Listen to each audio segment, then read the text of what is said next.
चिंतामणि पकर सद्म सुकल्पवृक्ष लक्षाभितेषु सुरभिरभिपालयन्तं लक्ष्मी सहस्रशतसम्भ्रमसेव्यमानं गोविन्दमादिपुरुषं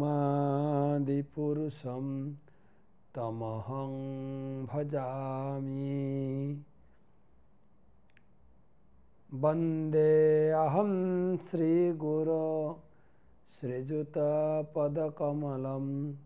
श्रीगुरून् वैष्णवांश्च श्रीरूपं साग्रजातं सहगण रघुनाथान्वितं तं सजीवं साद्वैतं सावधूतं परिजनसहितं कृष्णचैतन्यदेवं श्रीराधाकृष्णपादान् सहगण ललिता श्रीविशाखान्वितांश्च नमो ॐ विष्णुपादाय कृष्णप्रेष्ठाय भूतले श्रीमते भक्तिवेदान्त स्वामिनिति नामिने। नमस्ते सारस्वते देवे गौरवाणी प्रचारिणे निर्विशेषशून्यवादी पाश्चात्यदेशतारिणे।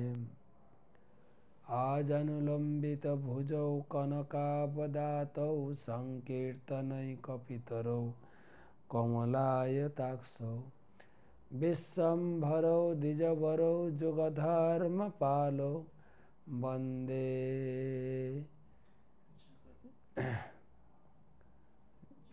जगत्प्रियकरौ करुणावतारौ। जय श्री कृष्ण चैतन्य प्रभु नित्यानंद श्री अद्वैत गदाधर श्रीवासदि श्री गौरभक्तबिंद। हरे कृष्णा कृष्ण कृष्ण हरे हरे हरे राम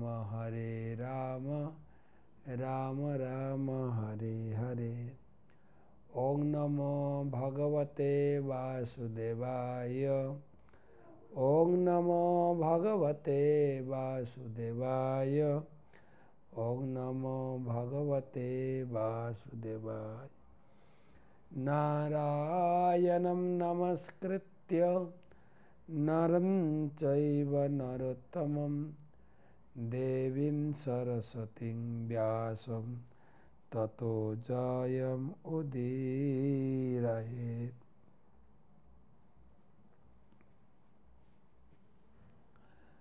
तमादिदेवं करुणानिधानं तमालवर्णं सुहितावतारम् अपार संसार समुद्रसेतुं भजामहे भागवत स्वरूपं। ग्रंथराज श्रीमद्भागवतम महापुराण पंचम स्कंदे चतुर्थ अध्याय आज के द्वितीय क्लास चतुर्थ श्लोक থেকে आलोचना 1009तम भागवत रसमाधुरी सेमिनारे उपस्थित समस्त भक्तमंडल के जानाई कृष्ण प्रीति शुभेच्छा अभिनंदन।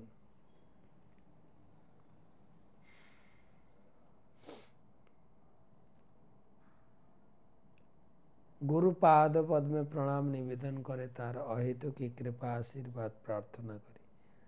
नमो ओं विष्णुपादाय कृष्ण प्रेष्ठाय भूतले श्रीमते जयपताका स्वामी निति नामिने।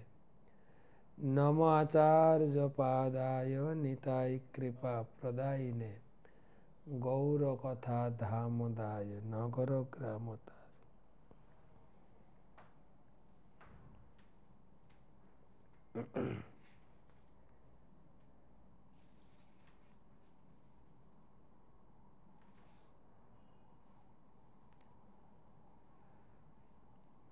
भागवत माहात्म्य। नित्यं भागवतं जस्तु पुराणं पठते नरः प्रत्यक्षरं भवेत् तस्य कपिल गोदाचनं फलम। যিনি প্রতিদিন শ্রীমদ্ ভাগবত পাঠ করেন কপিলা গোদানের ফল লাভ করে, পুণ্য অর্জন করে। তো আজকে আপনারা একাদশী ব্রত করেছেন। একাদশী মাহাত্ম্য। মার্গশীর্ষ অগ্রহায়ণ কৃষ্ণপক্ষিয়া উৎপন্না একাদশী। মার্গশীর্ষ মাসে মানে অগ্রহায়ণ মাসে ভগবান বলেছেন মাসেদের মধ্যে আমি অগ্রহায়ণ। মার্গশীর্ষ কৃষ্ণা উৎপন্না একাদশীর মাহাত্ম্য ভবিষ্যতর পুরাণে কৃষ্ণা অর্জুন সংবাদে কথিত হয়েছে। সত্রিমণ্ডলী ব্রাহ্মণ ঋষিদের লক্ষ্য করে শ্রী সুতমুনি বললেন, শ্রীকৃষ্ণ একাদশী ব্রতের বিধি ও মাহাত্ম্য যেভাবে বলেছেন সেই মতো শ্রদ্ধা ভক্তি সহকারে কোনো ব্যক্তি উহা পালন করেন বা শ্রবণ করেন তাহলে তিনি ইহলোকে সুখপ্রাপ্ত হন এবং বিষ্ণুলোকে তাহার গতি হয়ে থাকে। একবার অর্জুন শ্রীকৃষ্ণকে জিজ্ঞাসা করলেন, হে জনার্দন, কৃপা করে আমাকে বলুন একাদশী তিথিতে উপবাস, নক্ত ভোজন অথবা দিবারাত্রের মধ্যে কেবল একমাত্র ভোজনে কি ফল লাভ হয়ে থাকে? ভগবান শ্রীকৃষ্ণ তদুত্তরে বললেন, হে অর্জুন, তুমি প্রণিধানের সহিত আমার বাক্য শ্রবণ করো। হেমন্ত ঋতুর প্রারম্ভে অগ্রহায়ণ মাসের কৃষ্ণপক্ষের একাদশীর দিন যে ব্যক্তি দিনের অন্তিম ভাগে ভোজন করে উহাকে নক্ত ভোজন বলে। প্রাতকালে সংকল্প করত দ্বিপ্রহরে স্নান করে পবিত্র হতে হয়। স্নান করবার সময় হে অশ্বক্রান্তে, হে রথক্রান্তে, হে বিষ্ণুক্রান্তে, হে বসুন্ধরে, হে মৃত্তিকে, তুমি আমার পূর্বজনের সঞ্চিত সকল পাপ রাশি হরণ করো। তোমার দ্বারা পাপ হৃত হইলে আমি পরম গতি লাভ করিব। এই বাক্য বলিয়া প্রার্থনা জানাতে হয়। স্নানাদি সমাপনান্তে ভগবান গোবিন্দের পূজায় যুক্ত হতে হয়। হে জগন্নাথ, আপনি সকলের শরণ্য, আপনি সকলের মাতা ও পিতা, আপনি সকলকে উৎপন্ন করেছেন ও পালন ও নাশ করে থাকেন। আপনি পৃথিবী, আকাশ, সমস্ত সংসারের হিতকারী। আপনি স্বয়ং ব্রহ্মা, বিষ্ণু ও মহেশ্বর। সকল হোম, মন্ত্র, তন্ত্র, যজমান এবং ফল ভোগকারী তথা ঈশ্বর আপনি। এই ত্রিলোক চরাচরে এমন কোনো বস্তু নাই যাতে আপনার সত্তা নেই। হে ভগবান, হে দেব, হে দেবগণাধিপতে, হে শরণাগত বৎসল, হে যোগীশ্বর, দৈত্য কর্তৃক স্বর্গ হইতে বিতাড়িত হয়ে ভৈরব রহিত দেবতাগণ ভীত চিত্তে আপনার শরণ লইয়াছে, উহাদিগকে রক্ষা করুন। হে জগৎপতে, আমরা দেবলোক এবং আপনার লোক হতে ভ্রষ্ট হইয়া পৃথিবীতে আসিয়া দুঃখ সমুদ্রে নিমজ্জিত হয়েছি। আপনি আমাদের প্রতি প্রসন্ন হন। ইন্দ্রের এইরূপ কাতর প্রার্থনা শ্রবণ করে শ্রী ভগবান বিষ্ণু ইন্দ্রকে জিজ্ঞাসা করলেন, এই মায়াবী দৈত্য কে? দেবতাগণকে পরাস্ত করেছে, ইহার নাম কি? ইহার এমন তার শক্তি? হে ইন্দ্র, নির্ভয় হয়ে আমাকে বৃত্তান্ত বলো। ইন্দ্র বললেন, হে দেবগণাধিপতে, এই ভক্ত অনুগ্রহকারী হে ভগবান,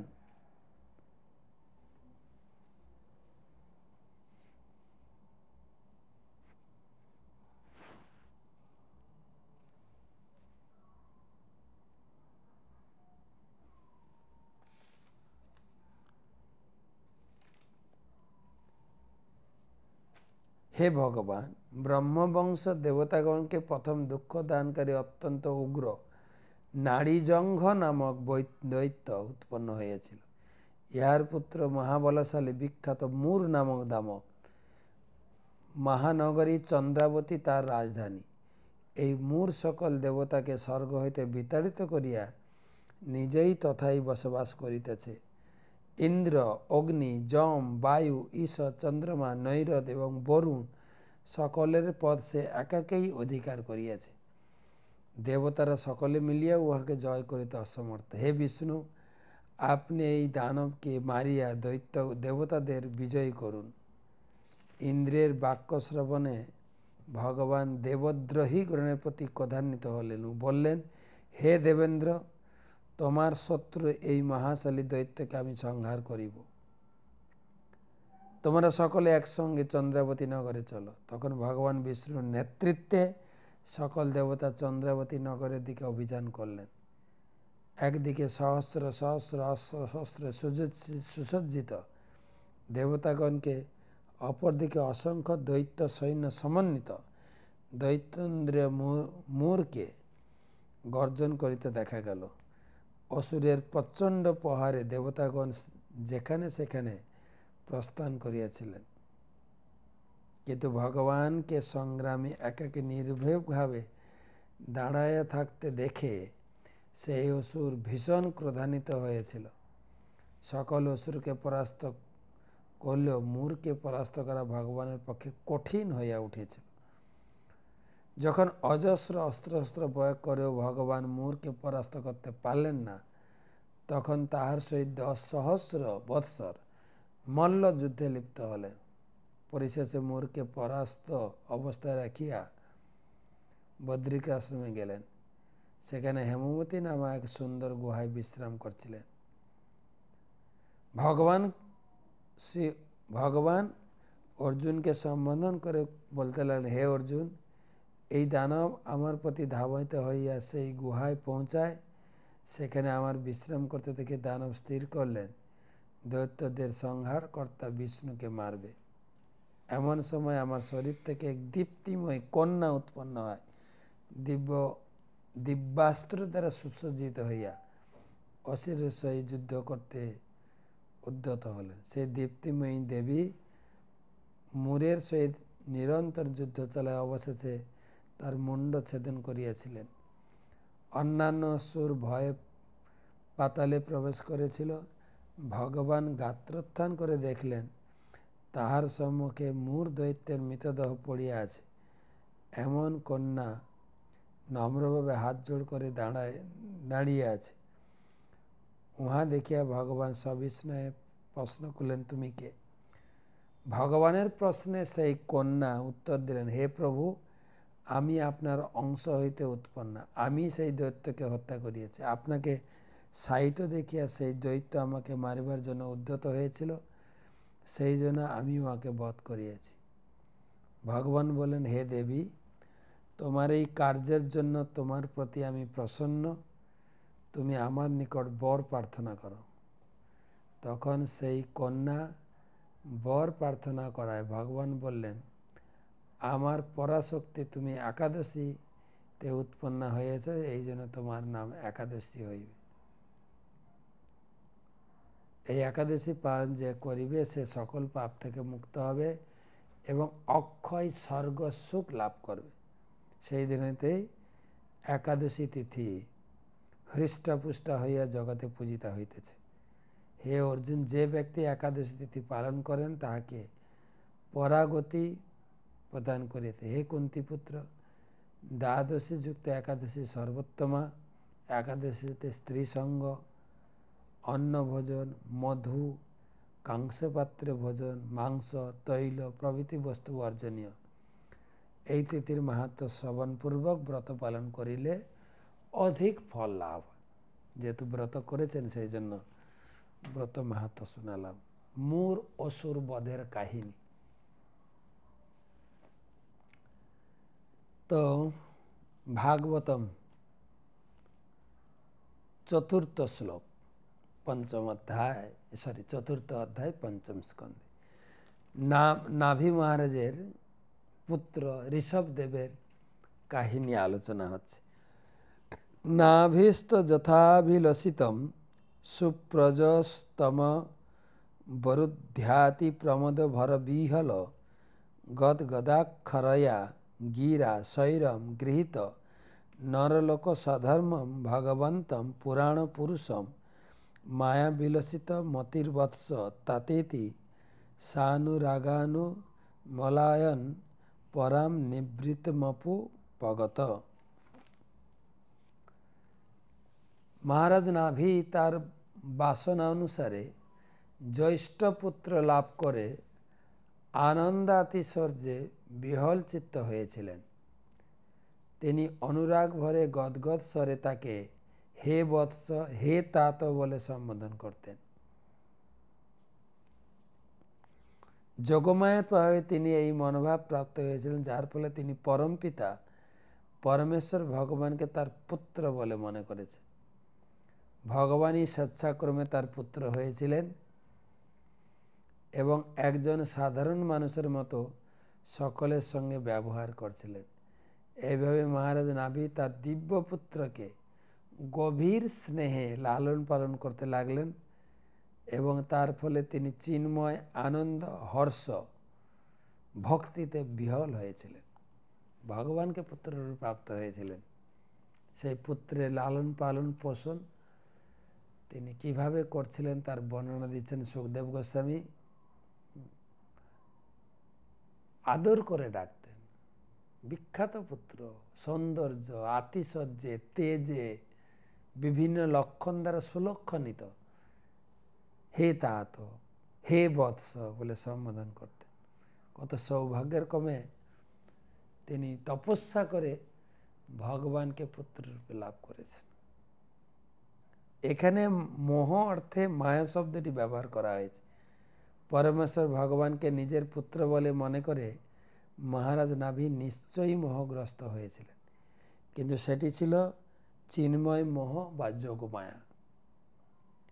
এই মায়ার দ্বারা প্রভাবিত না হলে কিভাবে তিনি পরম পিতাকে নিজের পুত্ররূপে মনে করতে পারেন? ভগবানকে যে নাগাল পায় না তাকে পুত্র মনে করে লালন পালন করছেন। যোগমায়া দ্বারা তাকে আবৃত করে রয়েছে, ভগবানকে যেন পুত্র রূপে ভালোবাসতে পারে। ভগবান তার ভক্তের পুত্র রূপে আবির্ভূত হন, ঠিক যেরকম শ্রীকৃষ্ণ মা যশোদা ও নন্দ মহারাজের পুত্র রূপে আবির্ভূত হয়েছিলেন। এই ভক্তরা তাদের পুত্রকে কখনো ভগবান বলে মনে করেননি, তাহলে তাদের বাৎসল্য স্নেহ ব্যাহত হতো। আর ভগবান চৈতন্য চৈতন্যতে বলেছেন, মোর পুত্র, মোর সখা, এরকম ভেবে যদি কেউ পূজা করে ভগবান তাতে খুশি হয়।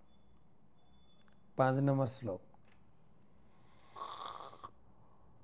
বিদিতানুরাগ মাপৌরপকৃতি জনপদ রাজা নাভিরাত্মজম সময় সেতু রক্ষায়ামভিষিচ্য ব্রাহ্মণেষু পণিধায় স মেরুদেব্যা বিশালায়া প্রসন্ন নিপুণেন তপসা সমাধি যোগেন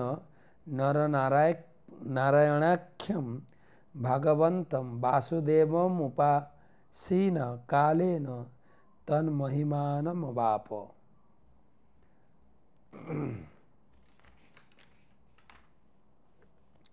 নাভি মহারাজ বুঝতে পেরেছিলেন যে তার পুত্র ঋষভদেব নাগরিকদের, রাজকর্মচারীদের এবং মন্ত্রীদের অত্যন্ত প্রিয়।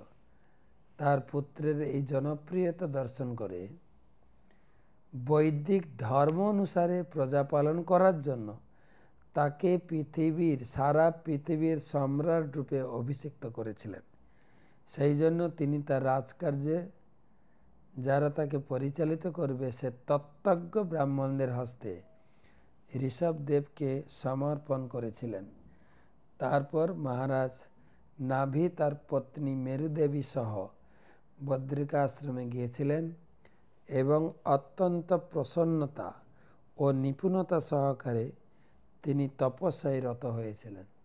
পূর্ণ সমাধি যোগে তিনি শ্রীকৃষ্ণের অংশ ভগবান নরনারায়ণের আরাধনা করেছিলেন। তার ফলে যথাসময়ে মহারাজ নাভি বৈকুণ্ঠ ধাম প্রাপ্ত হয়েছিলেন।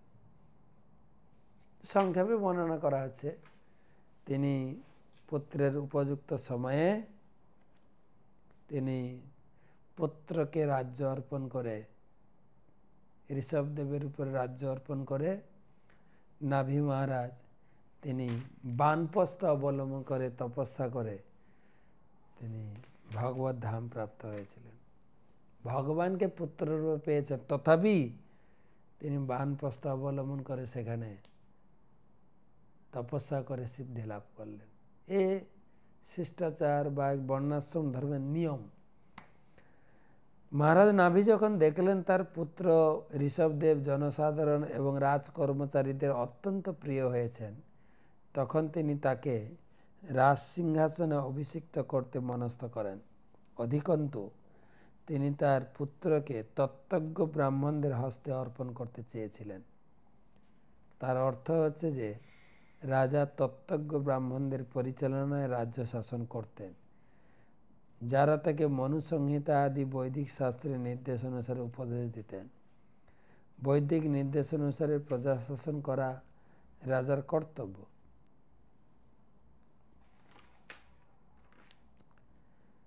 বৈদিক বিধান অনুসারে ব্রাহ্মণ, ক্ষত্রিয়, বৈশ্য ও শূদ্র এই চারটি বর্ণে সমাজ বিভক্ত।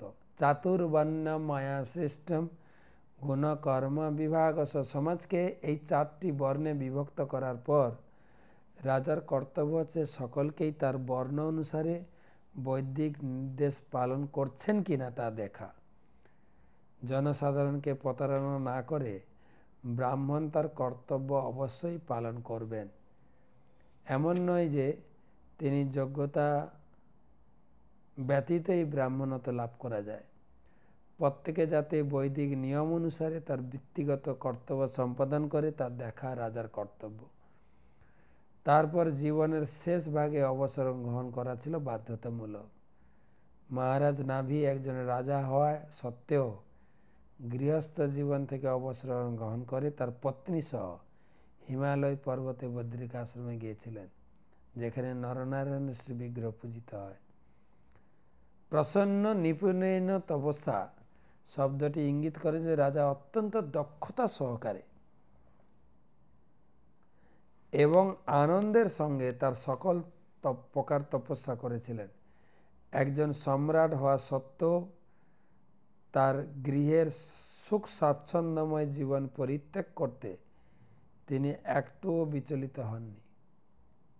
কঠোর তপস্যা করা সত্ত্বেও তিনি বদ্রিকা আশ্রমে মহাসুখে ছিলেন এবং সেখানে তিনি সব কিছু অত্যন্ত দক্ষতার সঙ্গে পালন করেছিলেন। এইভাবে সম্পূর্ণরূপে কৃষ্ণ ভাবনাময় মগ্ন হয়ে বাসুদেব কৃষ্ণের স্মরণ করে মহারাজ নাভি জীবনের অন্তে সাফল্য অর্জন করেছিলেন, চিন্ময় ধাম বৈকুণ্ঠ লোকে উন্নীত হয়েছিলেন। কি সুন্দর জীবন! প্রথমে তপস্যা করে ভগবানকে পুত্ররূপে লাভ করলেন, সেই পুত্রের যত্ন লালন পালন করে বড় করে তাকে রাজ্য দিয়ে আবার ভগবানের তপস্যা চলে গেলেন। আবার তপস্যা করে তিনি সিদ্ধি লাভ করলেন। এটি হচ্ছে বৈদিক জীবন। মানুষের কর্তব্য জন্ম মৃত্যুর চক্র থেকে মুক্ত হয়ে প্রকৃত আলোয় ভগবত ধামে ফিরে যাওয়া। তন মহিমানম অবাপ শব্দ দুটি এই প্রসঙ্গে অত্যন্ত তাৎপর্যপূর্ণ। শ্রীধর স্বামী বলেছেন, মহিমা শব্দটির অর্থ হচ্ছে এই জীবনে মুক্তি। আমাদের এই জীবনে এমনভাবে আচরণ করা উচিত, দেহত্যাগ করার পর যেন আমরা জন্ম মৃত্যুর বন্ধন থেকে মুক্ত হতে পারি। তাকে বলা হয় জীবন মুক্তি। শিল বীর রাঘব আচার্য উল্লেখ করেছেন, ছান্দোগ্য উপনিষদে জীবন মুক্তির 8টি লক্ষণ উল্লেখ করা হয়েছে। এই প্রকার জীবন মুক্তির প্রথম লক্ষণটি হচ্ছে সব রকম পাপ কর্ম থেকে নিরস্ত হওয়া।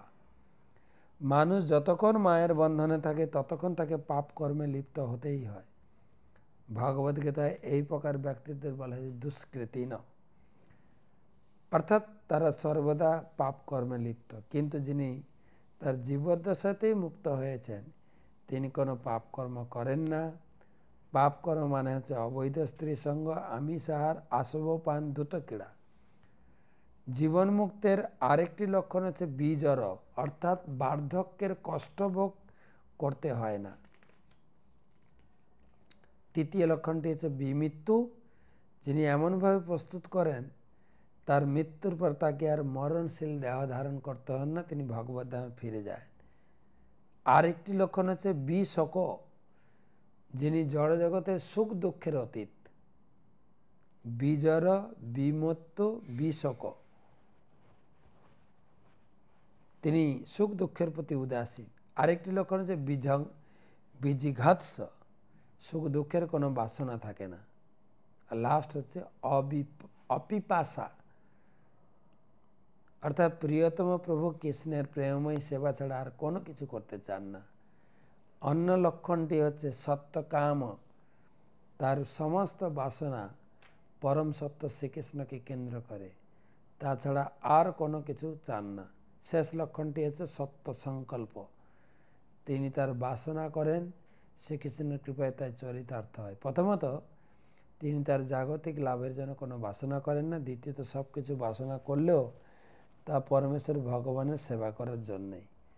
তার এই বাসনা কৃপা সিদ্ধি হয়, তাকে বলে সত্য সংকল্প। শিল বৈশ্বনাথ চক্রবর্তী ঠাকুর বলেছেন, মহিমা শব্দটির অর্থ হচ্ছে বৈকুণ্ঠ ধামে ফিরে যাওয়া। শিল সুখদেব গোস্বামী যে মহিমা শব্দটি অর্থ হচ্ছে ভগবত ভক্তের গুণাবলী অর্জন করেন, তাকে বলে স্বধর্ম বা সমগুণে গুণান্বিত। শ্রীকৃষ্ণের যেমন কখনো জন্ম হয় না, মৃত্যু হয় না, ঠিক তেমনি তার যে ভক্ত ভগবত ধামে ফিরে যান তার কখনো মৃত্যু হয় না, এই জড় জগতে আর জন্ম হয় না।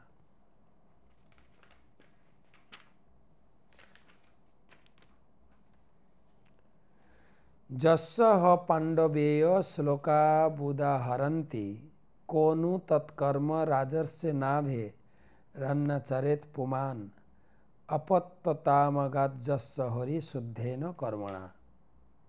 হে মহারাজ পরীক্ষিত, মহারাজ নাভির মহিমা কীর্তন করে প্রাচীন ঋষিরা শ্লোক রচনা করেছেন। তার একটি হচ্ছে, দুটো শ্লোক বলা হবে, একটি শ্লোক আজকে পড়ি। মহারাজ নাভির মতো সাফল্য যে অর্জন করতে পারে তার মতো কার্যকলাপ কে করতে পারে? তার ভক্তির বশে আকৃষ্ট হয়ে ভগবান তার পুত্রত্ব বরণ করেছিলেন। ভগবান নিজে তাকে পিতা বলে স্বীকার করেছেন। সেই নাভির মহিমা কীর্তন কে করতে পারে? এই শ্লোকে শুদ্ধেন কর্মণা শব্দ দুটি মাহাত্ম্যপূর্ণ। কর্ম যদি ভক্তি সহকারে সম্পাদিত না হয় তাহলে তা জড় প্রকৃতির গুণের দ্বারা দূষিত হয়ে যায়। সে কথা বিশ্লেষণ করে ভগবদ্গীতা বলা আছে, যজ্ঞার্থাৎ কর্মণঃ নত্র লোকয়ম কর্মবন্ধন। ভগবানের সন্তুষ্টি বিধানের জন্য অনুষ্ঠিত কর্মই কেবল শুদ্ধ, তা জড় প্রকৃতির গুণের দ্বারা কলুষিত নয়। অন্য সমস্ত কর্মই তম রজ এমনকি সত্যগুণের দ্বারা কলুষিত। ইন্দ্রতৃপ্তি সাধনের জন্য সম্মানিত সমস্ত জড় কর্মই কলুষিত। কিন্তু মহারাজ নাভি কোনো কলুষিত কর্মের অনুষ্ঠান কখনো করেননি। এমনকি যজ্ঞ অনুষ্ঠান করার সময়ও তার কার্যকলাপ ছিল চিন্ময়। তাই তিনি পরমেশ্বর ভগবানকে তার পুত্ররূপে লাভ করেছেন। তো মোটামুটি আজকের তিনটে শ্লোকে এটাই আলোচনা হলো, ভগবানকে যে পুত্ররূপে লাভ করেছিলেন তার সৌন্দর্য এবং তার লক্ষণাদি, এবং অত্যন্ত প্রীতি ভরে হে পুত্র হে বৎস বলে সম্বোধন করে সে পুত্রের লালন পালন করেছিলেন। তারপরে পুত্রের হস্তে তিনি রাজত্ব ভার অর্পণ করে তিনি বানপ্রস্থে গিয়ে সিদ্ধি লাভ করে তিনি ভগবত ধামে ফিরে গেলেন। আর 6 নম্বর শ্লোকে নাভি মহারাজের মহিমা কীর্তন করে একটা শ্লোক বলা হলো, যাতে বলা হয়েছে, নাভির মহিমা কে বর্ণনা করতে পারে যেখানে ভগবানকে তিনি পুত্ররূপে লাভ করেছিলেন, ভগবান নিজে যার পুত্রত্ব স্বীকার করেছিলেন। তো আজকে এই 6 পর্যন্ত শ্লোক। আমরা একটু পুরীতে পঞ্চতীর্থের অন্যতম সেই মহোদধি সমুদ্রের কথা বলবো, যেখানে মহাপ্রভু নিয়মিত স্নান করতেন। হরিদাস ঠাকুরের দিব্য শরীরকে ধৌত করে মহাপ্রভু ঘোষণা দিয়েছিলেন, আজি হইতে এই সমুদ্র মহাতীর্থ হইল। সে মহাতীর্থ মহোদধি সমুদ্র, যেখানে বলা হয়েছে অন্য তীর্থে কৃতং পাপম সিন্ধু তীরে বিনশ্যতি, সিন্ধু তীরে কৃতং পাপম সিন্ধু স্নান বিনশ্যতি। যদি অন্য কোথাও জীবনের কোনো পর্যায়ে বা কোনো পরিস্থিতিতে পাপ হয়ে থাকে, কেবল পুরীতে প্রবেশ করলেই আপনি পাপ মুক্ত হবেন। মানে আপনি ট্রেন থেকে নামলেই আপনি পাপ মুক্ত।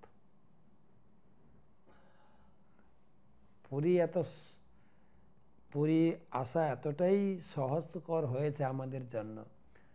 আপনি সন্ধ্যার সময় রাত্রিকালীন খাবার খাবেন, ডিনার খাবেন, ডিনার খেয়ে বিছানা করে ট্রেনে শুয়ে পড়বেন, ঘুম থেকে উঠলেই পুরী।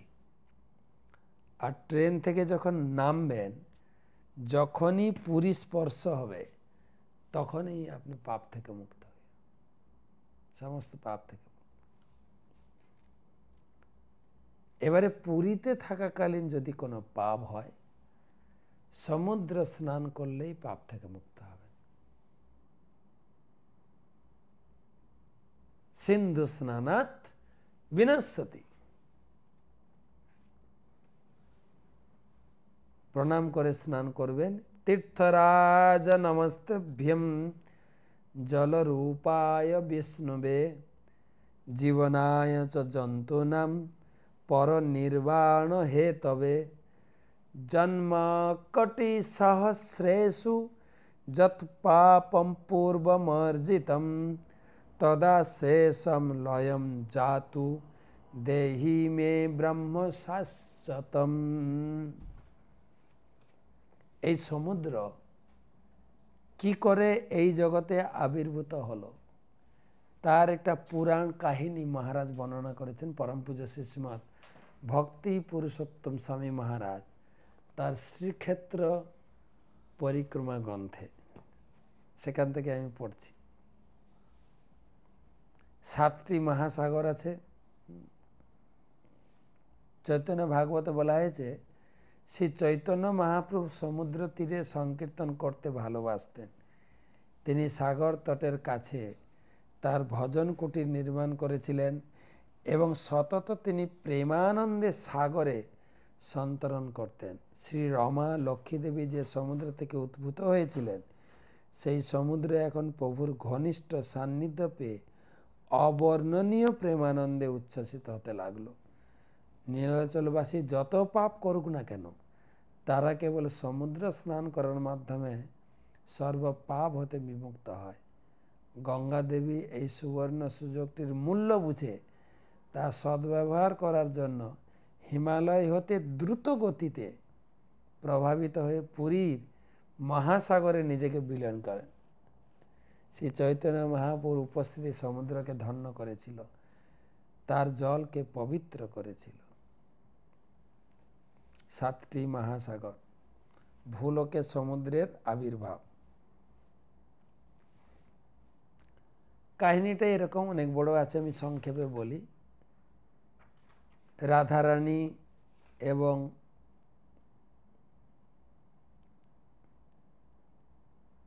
বিরজা, সেই কাহিনীতে উল্লেখ করা হয়েছে। রাধারানীর কুঞ্জে কৃষ্ণ ছিলেন। রাধারানী তিনি ভগবানের সেবায় যুক্ত হয়ে মহা আনন্দে তিনি বাহ্য চেতনা হারিয়ে ফেলে। আর সেই সুযোগে কৃষ্ণ রাধারানীকে ত্যাগ করে বিরজার কুঞ্জে গেলেন। আর বিরজা কৃষ্ণকে পেয়ে তিনি অত্যন্ত আনন্দ সহকারে কৃষ্ণের সেবায় যুক্ত হলেন। বিরজাও কৃষ্ণের অত্যন্ত প্রিয় ছিলেন। তিনি সর্বদাই 16 বর্ষীয়া তরুণী, অত্যন্ত যৌবনবতী, বহুবিধ রত্নাভরণে শোভিতা। নিজ সান্নিধ্যে প্রভুকে লাভ করে বিরজা অত্যন্ত উৎফুল্ল, পরমানন্দ ও তার সুখ বিলাসে যুক্ত হলেন। এদিকে রাধারানী যখন চেতনা ফিরে আসেন, দেখেন ভগবান নেই, প্রভু নেই। প্রভুর বিরহে কৃষ্ণকে খুঁজতে খুঁজতে খুঁজতে খুঁজতে পাগলিনী প্রায় হয়ে গেলেন। জানতে পারলেন কৃষ্ণ বিরজার কুঞ্জে গেছেন। রাধারানী অত্যন্ত রোষা, ক্রোধান্বিতা হয়ে তিনি চললেন বিরজার কুঞ্জে কৃষ্ণকে দেখতে। আর রাধারানী ছিলেন 63 কোটি ব্যক্তিগত সহচরী সখী, একটা বিশাল রথে, যার যেটা ছিল 100 যোজন উচ্চতা বিশিষ্ট, পরিধি ছিল 10 যোজন, 1 যোজন মানে 8 মাইল, এবং রথটি ছিল অতি মূল্যবান মণিরত্ন দ্বারা নির্মিত, কোটি সূর্যের মতো প্রভা বিশিষ্ট। রথটি 3 কোটি কলস দ্বারা সুশোভিত। রথ শীর্ষ অশ্ব চিহ্নাঙ্কিত বহুবিধ পতাকা শোভিত ছিল। রথটি ছিল 1 লক্ষ চাকাযুক্ত, ধাবমান। রথের চতুর্দিক ছিল 4 লক্ষ সদৃশ ঘণ্টা, 1 কোটি স্বর্ণস্তম্ভ শোভিত ছিল। রথের চাকাগুলি বহুবিধ নকশায় বিচিত্র ছিল। রথটির মধ্যে 1 লক্ষ সুন্দর কক্ষ ছিল, 1 লক্ষ ঘর ছিল। কত বড় রথ! প্রতিটি কক্ষ বিবিধ রত্নে শোভিত। সেখানে পারিজাত পুষ্প শোভিত বহু ঘণ্টা, পতাকা সুসজ্জিত 1 কোটি সুরম্য সজ্জা ছিল। সমস্ত কক্ষগুলি সর্বোত্তম শ্রেণীর বিবিধ উপকরণ, বিলাসবহুল সজ্জাদ্রব্যাদি, বস্ত্র অলঙ্কারাদি দ্বারা সুসজ্জিত ছিল। রথের মধ্যে কানন, উদ্যান, সরোবর, যা রথের সৌন্দর্য বৃদ্ধি করেছিল। স্বর্ণ নির্মিত বহুতল সামন্তক, রুচক, কৌস্তব, বিবিধ মণিরত্নে খচিত সোপান ছিল।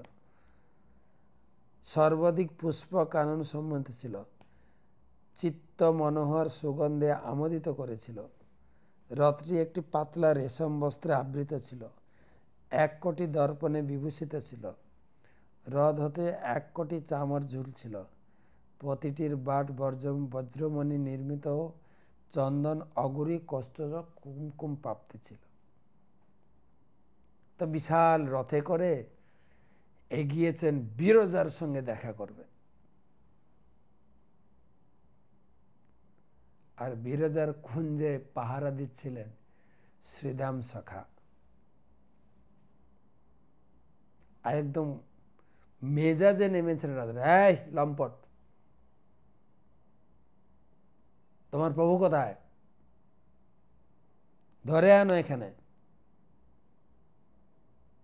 একদম কড়াকড়ি জবাব। শ্রীদাম বলছে, না, প্রভু বিরজার কুঞ্জে আছেন, তুমি সেখানে যেতেই পারবে না। এই নিয়ে মনোমালিন্য, ঝগড়াঝাটি হয়। আর শ্রীদাম বুঝাতে চেষ্টা করেছে, তুমি কৃষ্ণকে নিয়ে এরকম কথা, তুমি জানো ব্রহ্মা, শিব, ইন্দ্র, চন্দ্র, বহু বহু মুনি ঋষি যুগ যুগ ধরে যার পদসেবা করে, তার উপরে তোমার এত বড় অভিমান? তুমি কি চিনতে পারছো না কৃষ্ণকে? রাধারানী ছিলেন অত্যন্ত ক্রোধান্বিতা। সে শ্রীদামের উপরে রেখে, তুমি আমাকে শেখাচ্ছ, আমি কৃষ্ণকে জানি না? কথাবার্তা অসুরের মতো, তুমি অসুর কুলে জন্মগ্রহণ করো। রাধারানী শ্রীদামকে অভিশাপ দিয়ে দিলেন। আর শ্রীরামও রেগে মেগে রাধারানীর অভিশাপ দিল। একটুকু বিরহ সহ্য করতে পারছে না। তোমাকে ভূলোকে জন্মগ্রহণ করতে হবে এবং অভিমন্যু স্ত্রী রূপে তুমি জগতে পরিচিত হবে, অন্যের স্ত্রী। যদিও কৃষ্ণের স্বরূপে অভিমন্যু জন্মগ্রহণ করবে এবং ভগবান হতে তোমাকে, কৃষ্ণ হতে তোমাকে 100 বছর বিরহ যন্ত্রণা ভোগ করতে হবে। আর হতে হতে দুজনই কানাকাটি, ভগবান কৃষ্ণ এসে গেলেন, দুজনের কথা শুনে বললেন এটা আমারই পরিকল্পনা ছিল, আমি ভূলোকে যাব, এই লীলা করে তোমরাও দুজন ওখানে যাবে। তো যাই হোক, এই যে বিরজার কুণ্ডে যখন ঢুকেছেন রাধারানী, বিরজা নদীতে পরিণত হয়ে গেছে আর কৃষ্ণ অন্তর্ধান হয়ে গেছে। আবার বিরজা, রাধারানী চলে যেতে বিরজা আবার কৃষ্ণের সঙ্গে মিলিত হলেন, কৃষ্ণের সেবা করছিলেন। তার কৃষ্ণের সান্নিধ্যে 7টি পুত্র লাভ করেছিলেন। তার ভিতরে এক সময় ছোট পুত্রটি এসে কান্নাকাটি করে মার কাছে এসে বলে, আমাকে অন্য বাইরে দাদারা আমাকে মেরেছে। আর সেই পুত্রের সেবা করতে গিয়ে কৃষ্ণ অন্তর্ধান হয়ে গেলেন। তখন বিরজা তার সেই সর্বকনিষ্ঠ পুত্রে, যার জন্য তিনি ভগবানের সেবা থেকে বঞ্চিত হলেন, তাকে অভিশাপ দিল। সাতটাই সমুদ্র রূপে এসে তুমি হবে লবণ সমুদ্র, তোমার জল কেউ পান করবে না। ভগবান আবার প্রকাশিত হয়ে বলেন, না ঠিক আছে, আমি কিন্তু তোমার কুলে বাস করব। কলিযুগে আমি গৌরাঙ্গ রূপে নদিয়াতে লীলা করে সন্ন্যাস গ্রহণ করে তোমার কুলে বাস করে তোমার মান বৃদ্ধি করব। সেই চৈতন্য মহাপ্রভু প্রতিদিন তার রুটিন ছিল, ঘুম থেকে উঠে প্রাতঃকৃত করে তিনি জগন্নাথ মন্দিরে যেতেন, মঙ্গলা আরতি দর্শন করে হরিদাস ঠাকুরের কাছে আসতেন, হরিদাস ঠাকুরের থেকে তিনি ভাগবত কথা শুনতে যেতেন গদাধর পণ্ডিতের কাছে টোটা গোপীনাথে, আর সেখান থেকে সমুদ্র স্নান। এবং হরিদাস যখন নির্জন হলেন, তার দিব্য দেহকে মহাপ্রভু এই সমুদ্রের জলে স্নান করিয়ে ঘোষণা দিলেন, আজি হইতে এই সমুদ্র মহাতীর্থ হইলা। তো মহাপ্রভু সমুদ্রকে সমুদ্র রূপে দেখতেন না, তিনি সবসময় মনে করতেন আমি কালিন্দীতে স্নান করছি। সমুদ্রের স্বচ্ছ জল মণিমুক্তার মতো সবসময় মহাপ্রভুকে মনে করাতে এই কালিন্দী। বন দেখি ভ্রণ হয় এই তো বৃন্দাবন, পর্বত দেখি ভ্রম হয় এই গোবর্ধন, নদী দেখে মান হয়ে এই সে কালিন্দী। নদী দেখলে বা পুষ্করিণী দেখলে কালিন্দী মনে হয়। তো একদিন মহাপ্রভু তিনি গম্ভীরাতে তিনি ভক্তের সঙ্গে গোপী ভাব লীলা আস্বাদন করছিলেন, ভাগবতের দিব্য পবিত্র বাণী তিনি আস্বাদন করছিলেন। হঠাৎ তিনি ওখান থেকে বেরিয়ে অত্যন্ত ভগবানের বেরিয়ে হাঁটতে হাঁটতে পূর্ণিমার জ্যোৎস্না আলোতে পৌঁছতে সমুদ্রে পৌঁছে গেছেন। আর সমুদ্রের জোয়ারে সে চাঁদের কিরণে এত সুন্দর মণিমুক্তার মতো দিব্য লাগছে। আর মহাপ্রভু তাতে ঝাঁপ দিয়েছেন, ব্যাস। আর এদিকে ভক্তরা সারা রাত কেউ খুঁজে পাচ্ছেন না মহাপ্রভু। স্বরূপ দামোদর, রামানন্দ রায় খুব চিন্তিত হয়ে পড়লেন, মহাপ্রভু কোথায় মূর্ছিত হয়ে পড়ে আছেন, কোথায়। সারা রাত ধরে সমুদ্রের তটে খুঁজছেন, পায়নি। জলে নেমে হাতড়িয়েছেন, মহাপ্রভুকে পাননি। ভোর হতে কোনারকের থেকে একজন জেলে আসছিল, আর স্বরূপ দামোদর ভক্তরা মিলে খুঁজতে খুঁজতে কোনারকের দিকে এগোচ্ছিল। কোনারক অনেক রাস্তা, 35-40 কিলোমিটার রাস্তা চক্রতীর্থ থেকে। তখন একটা লোক যেন তাকে ভূতে ধরেছে, আবল তাবল বকছে, কেমন কেমন হয়ে গেছে। তো মা সর্বদেবতা দেখে বলছে, তোমার কি হয়েছে? আমাকে ব্রহ্ম ভূত চেপেছে। আমি সব সময় এই জেলে মাছ ধরি, আজকে জাল ফেললাম, জালে ভাবলাম একটা বড় মাছ উঠেছে, যখন উপরে তুললাম দেখলাম একটা মরা মানুষ। আর তাকে খুলতে গিয়ে স্পর্শ করতেই আমার যে কী হল, সেই ব্রহ্মভূত আমার ভিতরে ঢুকে গেছে। আমি সব সময় কৃষ্ণ কৃষ্ণ গোবিন্দ, আমি যাচ্ছি ওঝার কাছে। স্বরূপ দামোদর অনুভব করতে পেরেছেন, তুমি ওঝার কাছে যাচ্ছ। এইসব লক্ষণ টক্ষণ দেখে তিনি বুঝতে পেরেছে এই মহাপ্রভু স্পর্শ পেয়েছে। যাই, আমি হচ্ছে ওঝা, তোমার ভূত ছাড়াবো।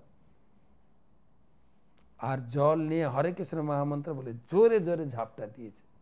বলে কোনো ভূত, সব ভূত চলে গেছে, তুমি ঠিক আছো, সেটা ভূত নয়, সে হচ্ছে মহাপ্রভু। বলছে না, আমি তো মহাপ্রভুকে অনেকবার দেখেছি, এটা কি করে মহাপ্রভু হতে পারে? তার হাত পা কিরকম লম্বা বিকৃত হয়ে গেছে, সব হাড় ঘোড় সব খুলে গেছে, জয়েন্টগুলো, আর সারা শরীর সে বালিতে মিশে কাদা। আচ্ছা, উনি, এটা হচ্ছে অষ্টসাত্ত্বিক বিকারের লক্ষণ, আর তুমি তার স্পর্শ পেয়েছ। বলছে না না, বলে চলো তুমি আমাকে নিয়ে চলো। নিয়ে যেতে মহাপ্রভুকে দেখে সবাই আনন্দ। তখন সবাই মিলে মহাপ্রভুকে ঘিরে হরিনাম করতে শুরু করলেন। হরে কৃষ্ণ কৃষ্ণ কৃষ্ণ হরে হরে, হরে রাম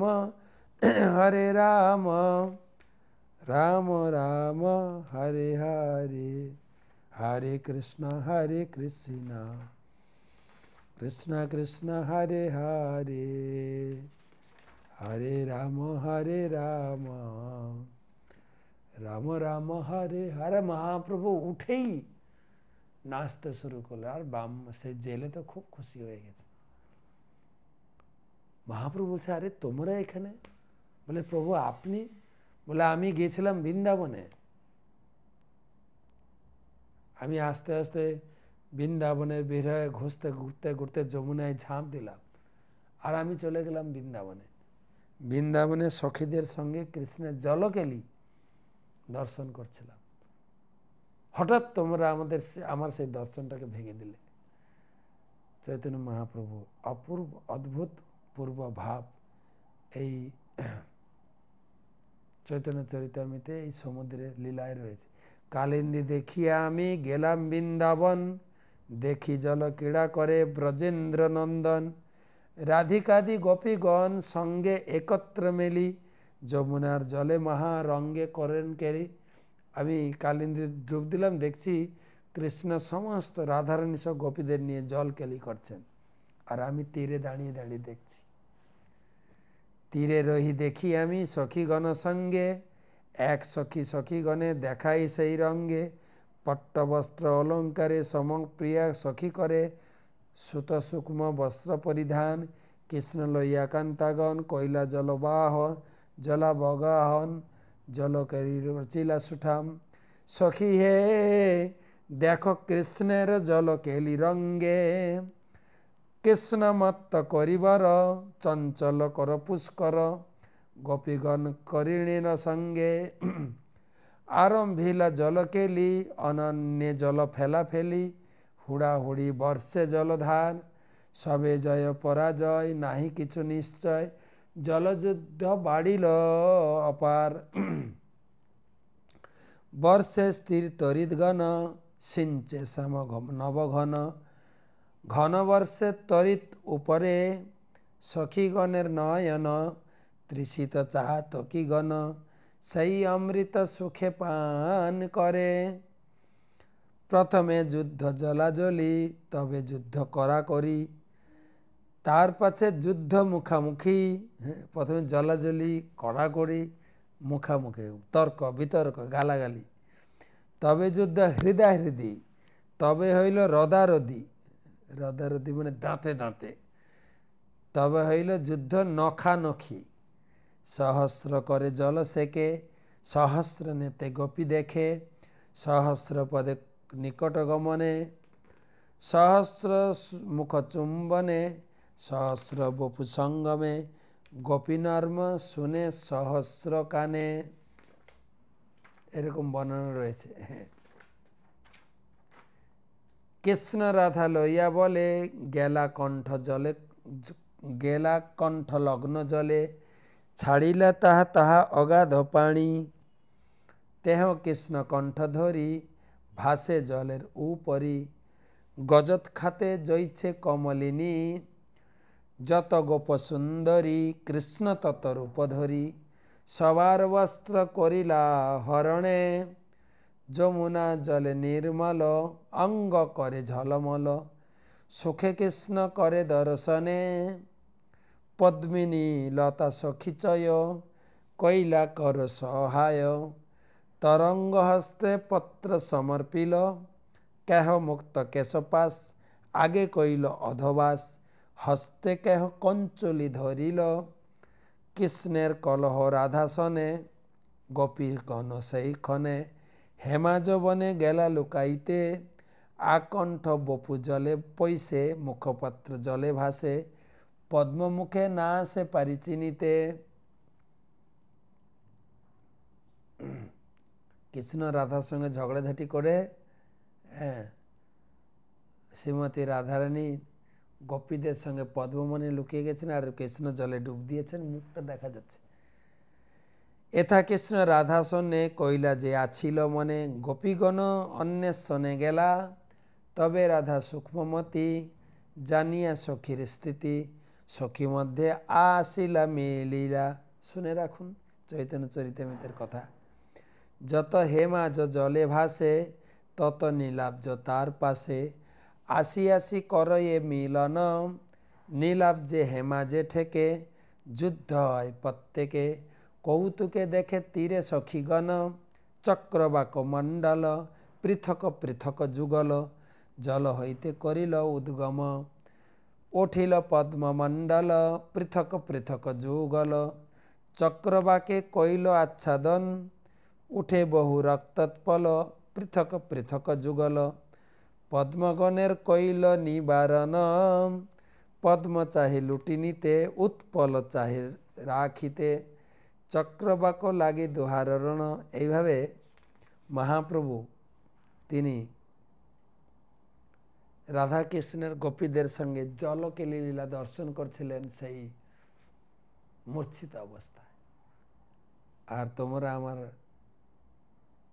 সুখ ভঙ্গ করাইলা, হেনকালে মোরে ধরি মহাকোলাহল করি তুমি সবা লইয়া আইলা ইহা লইয়া আইলা কাহা যমুনা কাহা বৃন্দাবন কাহা কৃষ্ণ গোপীগণ সেই সুখ ভঙ্গ করাইলা। হায় হায়, তোমরা কোলাহল করে আমাকে এখানে নিয়ে চলে এলে, কোথায় সেই বৃন্দাবন, কোথায় যমুনা, কোথায় কৃষ্ণ, কোথায় গোপীগণ। এই মহাপুর প্রচুর লীলা এই সমুদ্র লীলায় রয়েছে। তো সমুদ্রকে সম্মান করে স্নান করে আশীর্বাদ নিতে হয়। তীর্থরাজ নমস্তভ্যম জলরূপায় বিষ্ণবে জীবনায় চ যন্তনা পর নির্মাণ হেতবে জন্ম কোটি সহস্রেষু যৎ পাপম পূর্বমর্জিত তদা শেষম লয়ম জাতু দেহি মে ব্রহ্ম শাশ্বত। শাশ্বত ব্রহ্মস্বরূপ এই তীর্থরাজকে নমস্কার করি। আজকে এই পর্যন্ত রাখি। আমাদের আরও জগন্নাথ বল্লভ উদ্যান লীলা আর গম্ভীর লীলা আলোচনা করব। শুভরাত্রি, জয় জগন্নাথ।